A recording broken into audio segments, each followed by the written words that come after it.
السلام علیکم جی، وعلیکم میں السلام۔ کراچی سے بات کر رہی ہوں اور میرا سوال ہے کہ میرے بھانجے ہیں 3، ایک کی ایج تقریباً 10 سال ہے اور ایک 18 سال کے ہو گئے ہیں اور ایک تقریباً 16 سال کے ہیں۔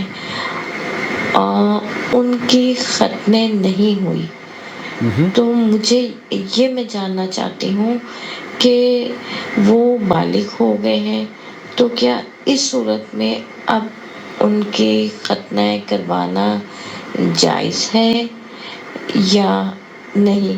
کیونکہ وہ ویسے بھی بچے بڑے ہو گئے تو ان کو شرم آتی ہے، بس کچھ وقت حالات کچھ ایسے ہو گئے تھے کہ وہ نہیں ہو پائی ان بچوں کی ختنیں، اور اب یہ ہے کہ میں نے ایج بتا دی، ایک 10 سال کا ہے، ایک تقریباً 16-17 سال کا ہے اور ایک 18 سال کا ہو چکا ہے۔ ماشاء اللہ۔ تو پلیز اس سلسلے میں میری رہنمائی کیجیے۔ بہت نحمدہ بہت شکریہ۔ ونصلی علی اللہ رسولہ حافظ۔ الکریم، اما بعد۔ ختنہ کے سلسلے میں میری ویڈیو گزشتہ ہفتے ہی شاید میں نے ریکارڈ کی تھی، یہاں آپ دیکھ سکتے ہیں اس کو تفصیل سے۔ عورتوں اور مردوں کے درمیان سماحت شیخ عبدالعزیز بن باز مفتی مملکت سعودی عرب سے پوچھا گیا تو انہوں نے فرمایا کہ اس سلسلے میں مسنون عمل ہے یہ ختنہ کروانا، عورتوں کی بھی ختنہ اور مردوں کی بھی ختنہ۔ ہندوستان اور پاکستان میں تو عورتوں کے یہاں یہ تصور ہی نہیں پایا جاتا کہ عورتوں کی بھی ختنہ ہوتی ہے، لیکن اسلام میں یہ بالکل جائز ہے کہ عورتوں کی بھی ختنہ ہوتی تھی، اور اللہ کے رسول صلی اللہ علیہ وسلم، ابو داؤد کے اندر روایت موجود ہے، اس عورت کو جو مدینہ منورہ میں ختنہ کیا کرتی تھی عورتوں کی، اس کو یہ فرمایا تھا کہ اس جلد کو زیادہ نہ کاٹنا تاکہ ان کی شہوت ہی ختم نہ ہو جائے۔ تو عورت اور مرد کی شرمگاہ کا وہ حصہ جسے ختنہ کہتے ہیں اور کاٹتے ہیں، یہ مسنون عمل ہے۔ ڈاکٹر عثمان الخمیس اس سلسلے میں کچھ رہنمائی کر رہے ہیں، میں آپ کی خدمت میں پیش کرتا ہوں۔ والعلم عند الله تبارك وأن الختان سنة مؤكدة۔ جو بات معلوم ہوتی ہے بعض اہل علم نے اسے واجب تک کا قرار دیا ہے، لیکن جو بات صحیح ہے وہ سنت مؤکدہ ہے۔ سنت مؤکدہ ہے ختنہ کروانا۔ سؤال للرجال بالنسبة لقول الجمهور وبالنسبة للنساء هو مكرمات۔ یہ عورتوں کے لیے سنت مؤکدہ کے علاوہ شیخ فرما رہے ہیں کہ یہ عورتوں کی تکریم اور عزت کے لیے اور ان کو مکرم یہ ان کے لیے زیادہ فضیلت والی بات ہے کہ ان کی بھی ختنہ ہو جائے۔ إن اختتنت فنعم وإلا فلا بأس بذلك۔ یہ اگر ختنہ عورتوں کی ہو جاتی ہے تو بہت اچھی بات ہے، لیکن اگر ختنہ نہیں ہوتی تو فلا باس، پھر کوئی حرج نہیں ہے۔ لیکن مردوں کی یہ سنت مؤکدہ ہے، اور اس میں دراصل چونکہ آپ کے بچے بڑے ہو گئے ہیں، بھانجے آپ کے، اللہ تعالیٰ انہیں آپ کے اور آپ کے ان کے والدین کی آنکھوں کی ٹھنڈک بنائے۔ ہمارے یہاں اس سلسلے میں کئی ڈاکٹروں نے بھی بڑی اچھی نصیحتیں کی ہیں، اور وہ یہ کہ اس ختنہ کے پروسیس سے کئی طرح کی بیماریاں آدمی ان بیماریوں سے محفوظ ہو جاتا ہے بہن۔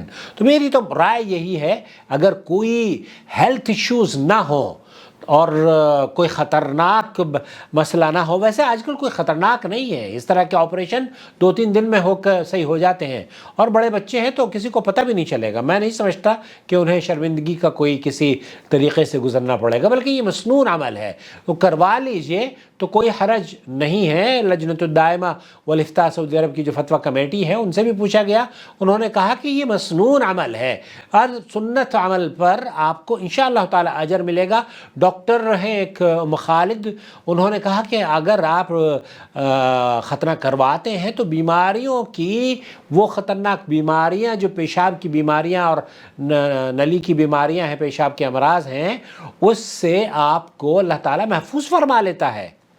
والأحاديث حقيقة الواردة في هذا الموضوع لا تنهض إلى أن تصل إلى الوجوب. تو وہ احادیث جو وارد ہوئی ہیں شیخ فرما رہے ہیں کہ بہت سے اہل علم کا موقف یہ ہے کہ واجب ہے لیکن وجوب کی کیفیت نہیں ہے. ويبقى الختان من سنن الفطرة. یہ فطرت میں شامل ہے. اللہ کے رسول صلی اللہ علیہ وسلم نے جن چیزوں کا کام کرنے کا فطرت میں بیان فرمایا نا، بغل کے بال کاٹنا، شرمگاہ کے بال کاٹنا، ناخن ترشوانا، اس طرح کی جو اشیاء ہیں. والأمور المستحبة بالنسبة للرجال. بالنسبة للمستحب، یہ امور مستحب ہے للرجال. خاصة بالنسبة للذين يدخلون في الإسلام. وہ لوگ جو کہ اسلام میں داخل ہوتے ہیں وہ بھی اس پریشانی میں گزرتے ہیں نا کہ نئے مسلمان ہوئے ہیں، اب ان کے ختنہ کا کیا ہوگا، وہ بیماری مطلب اس عمر میں کیسے پریشانی سے گزریں گے. بعض الناس يشدد في هذه القضية. اس میں بہت سے لوگ شدت پسندی کا مظاہرہ کرتے ہیں، شدید ہو جاتے ہیں. أن يختتن وإلا لا يكون مسلما. آپ کا یہ کہنا، کسی کا یہ کہنا کہ آپ ختنہ سے اسلام کو جوڑ دیتے ہیں کہ اگر ختنہ نہیں ہوئی تو مسلمان نہیں ہوئے. بهذا حتى سمعت بعض الطرائف التي يذكرها البعض أنه قيل لأحدهم بعد أن دخل الإسلام قال الآن تختن. تو بہت سے لوگوں کو یہ بھی ہوتا ہے کہ جب کلمہ پڑھواتے ہیں نا تو یہ بھی کہا جاتا ہے، اس کو ڈرا دیا جاتا ہے کہ تمہیں اب تمہاری کاٹ دی جائے گی، شرمگاہ کو کاٹ دیا جائے گا. میرے ساتھ یہاں میری مسجد میں شاید اس پہ بھی ایک ویڈیو میری یہاں پر موجود ہے میرے چینل پر، تو میں نے کلمہ پڑھوایا ایک آدمی کو، میں نے ہی کلمہ پڑھایا اس کو، اور وہ ہندو تھا، ہندوستان کا رہنے والا، وہ مسلمان ہو گیا. اللہ تعالیٰ نے اس کو سعودی عرب میں توفیق بخشی. اتنے بہت سارے لوگ ہیں جو سعودی عرب میں آ کر مسلمان ہو جاتے ہیں.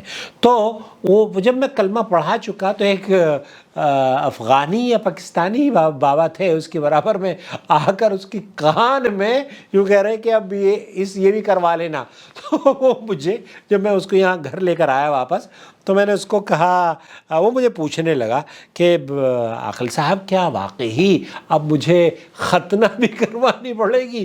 تو میں نے کہا یہ آپ کی اختیاری ہے، آپ چاہے تو کروا سکتے ہیں اور ضروری نہیں ہے. اب وہ جو آدمی تھا شیخ فرمائیں کہ وہ کہہ رہا تھا کہ ہم تو آپ کی شرمگاہ کا جو سر کا حصہ ہے اس کو کاٹ دیں گے. قال لا، وہ ڈر گیا. اب وہ دونوں میں جھگڑا ہو رہا ہے. اب وہ مجھے یاد ہے، میری مسجد میں یاد آیا کہ وہ ایسے کر کے وہ کر رہا تھا اور اس کو خوف زدہ کر رہا تھا.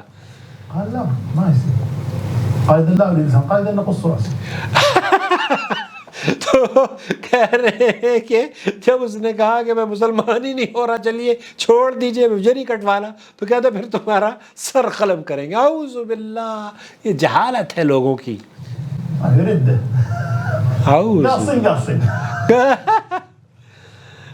يشدد في هذا الموضوع. اس میں تشدد نہیں ہونا چاہیے، اس میں وسعت ہے اور وسعت میں خیر ہے. صحیح انه سنة. صحیح انه سنة. من خاف من الختان او كذا يترك، خاف منه لم يجرؤ عليه، ولذا قال المؤلف هنا يعني قبل البلوغ افضل. قبل البلوغ افضل. قبل البلوغ افضل. بلوغیت سے پہلے مصنف رحمۃ اللہ علیہ فرما رہے ہیں کہ یہ افضل ہے کہ آپ ان کا اس کی ختنہ کروا دیں. لأن الصغير يلتئم جرحه. کیونکہ چھوٹا جو آدمی ہوتا ہے، چھوٹا جو بچہ ہوتا ہے، اس کا جو زخم ہے وہ جلدی بھر جاتا ہے ولا يشعر بالألم خاصة الآن يعني، اور وہ اس کو اتنی تکلیف بھی محسوس نہیں ہوتی. الأمور لا يكاد يشعر بها الإنسان مع التخدير. صحیح بات ہے. لا يكاد يشعر به. على كل حال قبل البلوغ أفضل من هذه الحيثية. تو بلوغت سے پہلے افضل ہے، ولكن يجب بعد البلوغ على المذهب على القول بوجوب الختان والله أعلم. جو بہت سارے لوگوں کا موقف یہ ہے کہ وجوب کی کیفیت ہو جاتی ہے اگر آپ نے ختنہ بچپن میں نہیں کروائی تھی. تو خلاصہ کلام یہ ہوا، میری رائے یہ ہے کہ آپ کروا لیں، بچے ہیں اور بیماریوں سے بچ جائیں گے کل کلا کو، کیونکہ یہ 1-2 دن میں الحمدللہ اس آپریشن سے ریکوری ہو جاتی ہے. تو کراچی میں آپ غالباً کراچی سے تعلق ہے، 1-2 دن لگیں گے